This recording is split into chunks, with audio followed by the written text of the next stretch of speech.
Menteri Koordinator Bidang Perekonomian Erlangga Hartarto menjelaskan pertemuan anggota Komite Stabilitas Sistem Keuangan bersama Presiden Prabowo untuk menindaklanjuti penyebab rupiah melemah hingga langkah tanggap pemerintah mengenai kondisi ini ke depannya. Menurut Erlangga, saat ini pertumbuhan ekonomi nasional mencapai 5,61% secara tahunan pada kuartal pertama tahun ini. Pertumbuhan ekonomi nasional dinilai yang tertinggi di antara negara anggota G20, bahkan cukup tinggi dibandingkan China, Singapura, Korea Selatan, hingga Amerika Serikat. Tadi pengumuman BPS di kuartal pertama baik, kita pertumbuhannya di 5,61 dan pertumbuhan ini adalah di antara negara G20 tertinggi. Jadi kita di atas Cina, di atas Singapura, Korea Selatan, Arab, bahkan Amerika. Dan pertumbuhan ini di atas daripada ekspektasi dari berbagai lembaga yang biasanya mereka rata-rata di angka 5,2. Kemudian dari beberapa pertumbuhan kita melihat bahwa pertumbuhan konsumsi baik di 5,52%. Kemudian juga konsumsi pemerintah juga naik 21,31%. Kemudian juga dari segi ekspor dan impor juga positif. Gubernur Bank Indonesia Peri Warjio mengungkapkan rupiah melemah didasari dua faktor utama, harga minyak yang melambung tinggi, serta faktor musiman seperti pembayaran kebutuhan nasional, yakni urusan haji, pembayaran utang, hingga repatriasi dividen. Faktor globalnya apa? Yang menyebabkan tekanan nilai tukar dalam jangka pendek ini adalah satu, harga minyak yang tinggi. Dua, suku bunga Amerika yang juga meningkat tinggi.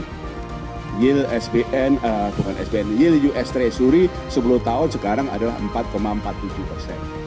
Demikian juga dolar yang menguat. Dan Pak Menko tadi mengatakan terjadinya pelarian modal dari emerging market termasuk Indonesia. Nah, memang dalam secara musiman April, Mei, Juni ini memang permintaan terhadap dolarnya tinggi.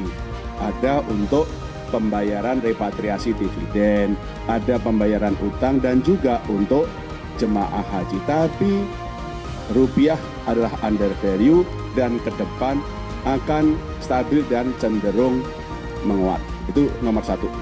Di sisi lain, Menteri Keuangan Purbaya Yudi Sadewa mengungkapkan pertumbuhan ekonomi tanah air saat ini mengalami akselerasi hingga ke angka 5,61%, sehingga tidak disadari oleh sejumlah pihak saat ini.